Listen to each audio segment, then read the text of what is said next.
Գիտեիք, որ հին աշխարհում Հայաստանը կատարում էր մի գերկարևոր առաքելություն, որի համար նրան կոչում էին աշխարհի վահան։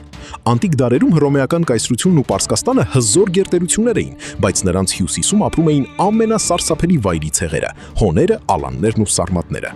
Այս հորդաների միակ ճանապարհը դեպի քաղաքակիրթ աշխարհ անցնում էր Կովկասյան լեռնանցքներով, հատկապես Դարբանդով կամ ինչպես հայերն էին անվանում՝ ճորապահակով։ Ահա թե որտեղ էր մտնում խաղի մեջ հայկական բանակը։ Հայոց հեծելազորը, լեգենդար այրուձին, վերահսկում եւ պաշտպանում էր այս դարպասները։ Հռոմն ու Պարսկաստանը հաճախ հսկայական ոսկի էին վճարում հայ թագավորներին, որպեսզի հայերը պահեն սահմանն ու թույլ չտան վայրենիների ներխուժումը։ Եթե հայկական վահանը կոտրվեր, ողջ մերձավոր արևելքն ու միջերկրական ծովի ավազանը կհայտնվեին ավերածությունների մեջ։ Հայաստանը հին աշխարհի կայունության եւ անվտանգության երաշխավորն էր։ Իսկ դուք գիտեիք հայկական բանակի այս համաշխարհային դերի մասին։ Գրեք մեկնաբանություններում։ Հավանիր հոլովակը եւ բաժանորդագրվիր հայոց պետականության իրական ուժը ճանաչելու համար։